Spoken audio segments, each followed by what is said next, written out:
Hi అండి. ఈ సీజన్‌లో ఉసిరికాయలు ఎక్కువగా దొరుకుతాయి కదా! నేనైతే ఉసిరికాయలతో ఆమ్లా క్యాండీ చేశాను. నేనైతే అరకిలో ఉసిరికాయలను తీసుకున్నా. ఫస్ట్ అయితే ఈ ఉసిరికాయలని నీట్‌గా వాష్ చేసుకొని, తడేమీ లేకుండా తుడుచుకొని 24 అవర్స్ పాటు ఫ్రీజర్‌లో పెట్టుకున్నాను. ఫ్రీజర్‌లో పెట్టిన తర్వాత ఈ ఉసిరికాయలు గట్టిగా అవుతాయి కాబట్టి, ఇంకొకసారి తడేమీ లేకుండా తుడుచుకొని, మన వీడియోలో చూపిస్తున్నట్టు కట్ చేసుకున్నాను.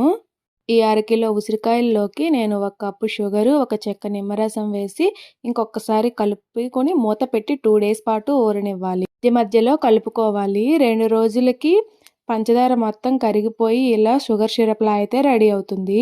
ఇప్పుడు ఇంక షుగర్ సిరప్ నుంచి ఉసిరికాయ ముక్కల్ని సెపరేట్ చేసి ఎండలో 2 డేస్ పాటు ఆరనివ్వాలి. 2 డేస్ తర్వాత కొద్దిగా షుగర్‌ని పౌడర్‌లా చేసుకొని ఈ ఉసిరికాయ ముక్కల్లో కలుపుకోవాలి. ఎక్సెస్ షుగర్ పౌడర్ అంతా పోవడానికి జల్లించుకొని ఒక గాజు సీసాలో వేసి స్టోర్ చేసుకోవచ్చు. ఇవి సంవత్సరం మొత్తం అయితే నిల్వ ఉంటుంది. టేస్ట్ అయితే పుల్ల పుల్లగా, తీయగా చాలా బాగున్నాయి. ఎవరైనా డెఫినెట్‌లీ ట్రై చేయండి. వీడియో నచ్చితే లైక్ చేయండి.